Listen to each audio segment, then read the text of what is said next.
नमस्कार दोस्तों, स्वागत है आपका आरएस के क्लासेज में।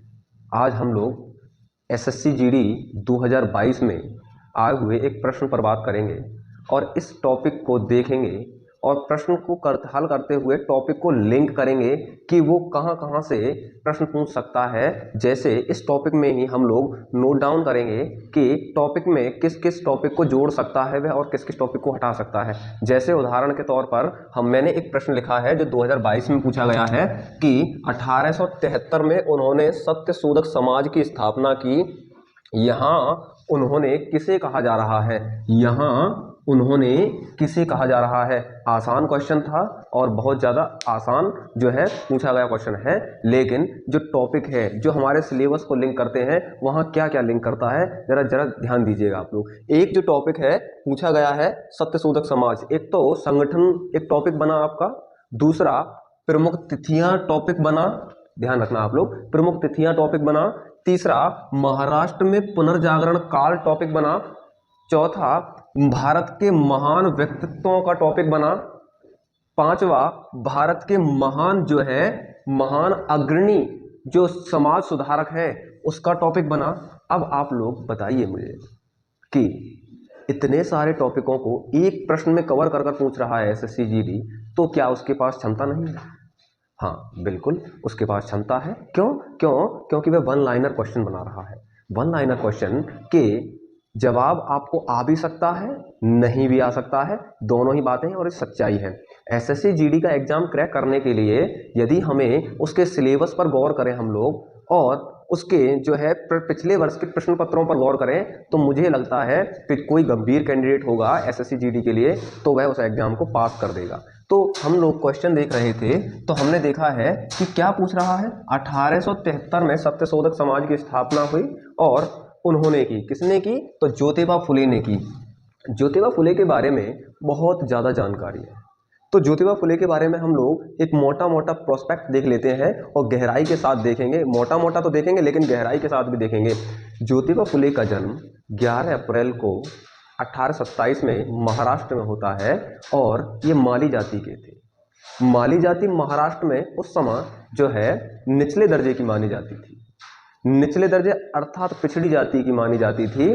और माली जाति का जो काम होता था मुख्य रूप से वो कृषि में बागवानी और जो है बागवानी की खेती करना और सब्जियों की खेती करना जो है इनका मुख्य कार्य था।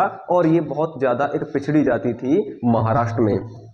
अब होता क्या है कि जो इनके पिता थे वो थोड़े धनवान थे, तो अपने पुत्र को इन्होंने पढ़ाया, अर्थात ज्योतिबा फुले को इन्होंने पढ़ाया और इन्होंने स्कॉटिश एक मिशनरी स्कूल था, एक Scottish missionary high school Pune में था और पुणे में ही इन्होंने अपनी शिक्षा प्राप्त की। और क्यों शिक्षा प्राप्त करते हैं तो ये देखते हैं कि जहाँ शिक्षा में समानता है वहाँ पर हमारे देश में शिक्षा को लेकर असमानता है। क्योंकि ये पिछड़ी जाति के थे तो मामला ब्राह्मणवाद को लेकर था। मामला जब ब्राह्मणवाद को लेकर था तो किस तरीके से ब्राह्मण का जो एक वर्चस्व बना हुआ था वो किस तरीके से निचली जातियों को दबा रहा था। अब ये क्या करते हैं कि अपनी एक विचार, जब ये पढ़ जाते हैं तो एक अपनी विचारधारा तैयार करते हैं। इनकी विचारधारा क्या थी? तो इनकी विचारधारा थी कि भाई स्वतंत्रता, कि लोगों की स्वतंत्रता होनी चाहिए। ये इनके विचार थे। महाराष्ट्र में ये प्रबोधन का उदय कर रहे थे, महाराष्ट्र में पुनर्जागरण का उदय कर रहे थे, महाराष्ट्र के लोगों को जगाने का कार्य कर रहे थे, महाराष्ट्र में जो है समाज सुधार का काम कर रहे थे। अब कैसे समाज सुधार का काम कर रहे थे? तो कहते थे कि भाई स्वतंत्रता एक मूल मनुष्य का जो है मूलभूत एक तरीके से जो है एक मंत्र है जो उसके पास होना चाहिए। दूसरा कहते थे कि सबको समानता मिलनी चाहिए, क्योंकि जब इन्होंने देखा कि मैं स्कॉटिश मिशनरी स्कूल में पढ़ता हूँ और यहाँ पर जो लोग पढ़ते हैं, जो ब्राह्मण वर्ग के लोग हैं, जो उच्च शिक्षित लोग हैं, वो पढ़ाते हैं तो उनमें भेदभाव किया जाता है, पिछड़े जातियों को भेदभाव किया जाता है, पीछे रखा जाता है, उनको जो है नीच कहा जाता है। इससे ये बहुत आहत थे। और अगला कहते थे कि समाजवाद एक इनकी खुद की विचारधारा थी। समाजवाद की जब बात करते थे तो कहते थे कि सभी संसाधनों पर नियंत्रण होना चाहिए, सार्वजनिक नियंत्रण होना चाहिए। सार्वजनिक नियंत्रण का मतलब ही समाजवाद होता है। सभी को समान वितरण की बात करते थे कि सबको समान वितरण। अब सबको समान वितरण सबसे पहले शिक्षा की बात करते थे। तो क्या होता है आगे? तो जब ये शिक्षित हो गए तो समाज में समाज को जागृत करने के लिए इन्होंने कुछ प्रकाशन किए, और प्रकाशन क्या क्या किए, जैसे तृतीय रत्ना लिखी इन्होंने मराठी में, और जो है वह 1855 में लिखी। बहुत फेमस इनका प्रकाशन था, महाराष्ट्र में बहुत जाना माना फेमस प्रकाशन है आज भी। इसके अलावा गुलामगिरी 1873 में इन्होंने जो है इसकी प्रकाशन किया। और एक बहुत महत्वपूर्ण थी सार्वजनिक सत्य धर्म। सार्वजनिक सत्य धर्म, ये वही सार्वजनिक सत्य धर्म है जिसके मूल प्रश्न को पूछ रहा है सत्य शोधक समाज। इस सत्य शोधक समाज ऑर्गेनाइजेशन के माध्यम से ही इस सार्वजनिक सत्य धर्म की बात भी की गई और इसका प्रकाशन भी किया गया।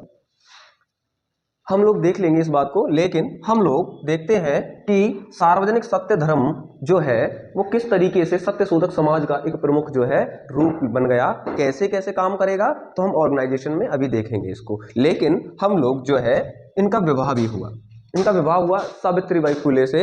और सावित्रीबाई फुले महाराष्ट्र की अग्रणी शिक्षक, महाराष्ट्र की पहली शिक्षक, पहली महिला शिक्षक थी और मराठी काव्य की अग्रदूत माना जाता है इनको।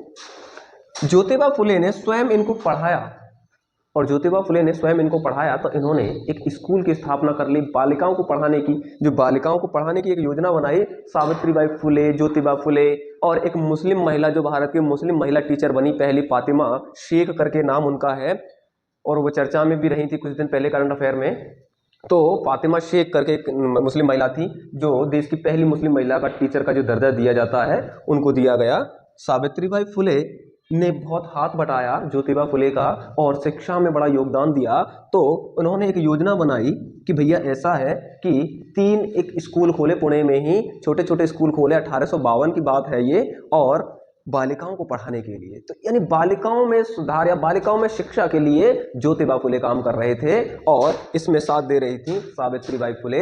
और जो ये जो स्कूल थे ये 1852 से और 1857 तक संचालित किए गए, लेकिन इनके पास धन का अभाव हो गया, स्कूल चल नहीं पाया, जिसके कारण वह जो स्कूल आगे चलकर बंद हो गए। लेकिन यह जो है कार्यक्रम इनके आगे सफल हुए। तो आगे क्या होता है कि जब ये समाज सुधार कार्यक्रम चलाते हैं तो समाज सुधार कार्यक्रम, ये कई समाज सुधार कार्यक्रम चले, जैसे इन्होंने माना कि विधवाओं का पुनर्विवाह होना चाहिए, जबकि ब्राह्मण जो वाद था उसमें यह माना जाता था कि विधवाएं एक कलंक के रूप में है, लेकिन इन्होंने कहा नहीं, विधवाओं का विवाह होना चाहिए। और दूसरी बात क्या थी कि लड़कियों के लिए स्कूल खोले, एक सामाजिक समाज सुधार कार्यक्रम था। इसके अलावा पिछड़ी जातियों को संगठित किया और ब्राह्मण विरोधी आंदोलन चलाया। यानी कि ये ब्राह्मणवाद के या ब्राह्मणों के कट्टर आलोचक थे भाई, ब्राह्मणवाद जो विरोधी आंदोलन चलाया उसके कट्टर आंदोलन थे। इसलिए तो एक सामाजिक कार्यकर्ता थे और नाम था विट्ठल कृष्णजी वाडेकर, विट्ठल राव कृष्णजी वाडेकर। इन्होंने क्या किया, इन्होंने फुले को, ज्योतिबा फुले को जो है महात्मा की उपाधि दे दी और ये महाराष्ट्र के महात्मा के नाम से प्रसिद्ध हुए। जो एक महाराष्ट्र के कौन, विट्ठल राव कृष्णजी वाडेकर, जो महाराष्ट्र के एक सामाजिक कार्यकर्ता थे, इन्होंने महात्मा की उपाधि दे दी।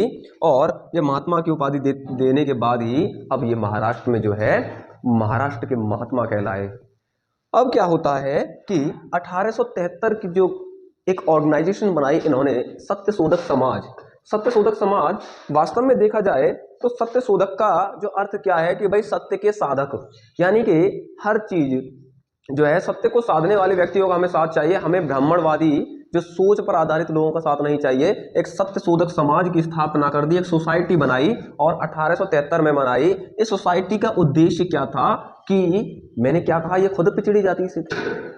जब ये खुद पिछड़ी जाति से थे, पिछड़ों का इनका शोषण किया जाता था उच्च वर्ग के द्वारा। उच्च वर्ग कौन था, ब्राह्मण थे, तो शोषण किया जाता था। इन्होंने कहा कि आप इस सोसाइटी से जुड़िए और इस सोसाइटी का जो उद्देश्य है महाराष्ट्र के निम्न वर्ग के जो लोग हैं उनको सामाजिक एवं आर्थिक जो है लाभ प्रदान करना, सामाजिक और आर्थिक लाभ प्रदान करना। जैसे मैंने अभी आपको बताया, इनके जो विचारधारा थी वो स्वतंत्रता और महाराष्ट्र के निम्न वर्गों के लिए स्वतंत्रता प्रदान करवाना, महाराष्ट्र के निम्न लोगों के लिए समानता प्रदान करवाना, महाराष्ट्र के निम्न लोगों के लिए समाजवाद प्रदान करवाना। यह एक आर्थिक अवधारणा हो गई समाजवाद, लेकिन एक विचारधारा थी। इस तरीके से देखें तो महाराष्ट्र में लोगों की चेतना को जगाने का जो काम किया वो ज्योतिबा फुले ने किया। और ज्योतिबा फुले को महाराष्ट्र का पुनर्जागरण का अग्रदूत कहा जाता है और महाराष्ट्र में प्रबोधन का भी अग्रदूत कहा जाता है। ध्यान रखना, प्रबोधन व पुनर्जागरण दोनों में अंतर है। इसकी शुरुआत बंगाल में हो गई थी, लेकिन हम लोग यहाँ पर महाराष्ट्र के बारे में देख रहे हैं। तो महाराष्ट्र के एक अग्रणी समाज सुधारक थे ज्योतिबा फुले, और महिला समाज सुधारकों में सावित्रीबाई फुले का नाम जरूर लिया जाता है इनके साथ में। लेकिन एक बात और थी, मैंने क्या कहा आपसे कि ज्योतिबा फुले ब्राह्मण विरोधी आंदोलन चला रहे थे, और जब ब्राह्मण विरोधी आंदोलन चला रहे थे तो इनका जो है वाद विवाद भी होना तय था, और महाराष्ट्र में ये ब्राह्मणों के कटु आलोचक हो गए थे। लेकिन इन्होंने पिछड़ी जातियों को सम्मान दिलाने के लिए हर संभव प्रयास किया, और अंततः यह जो है इस कार्य को करते हुए ही अंततः जो है मृत्युशैया को प्राप्त हुए। और हम लोगों ने आज देखा कि एक प्रश्न पूछा गया था कि 1873 में सत्यशोधक समाज की स्थापना किसने की। हमने उस सब टॉपिक को लगभग मर्ज कर दिया और लगभग इस टॉपिक से पूछे जाने वाले प्रश्नों पर अंकुश लगा दिया है। आप लोग एक बार ज़्यादा इसको ध्यान से देख लेंगे, और इसमें जो भी कुछ अगर चीज़ ऐड करनी है तो आप अपने पास से भी इसमें ऐड कर सकते हैं। धन्यवाद।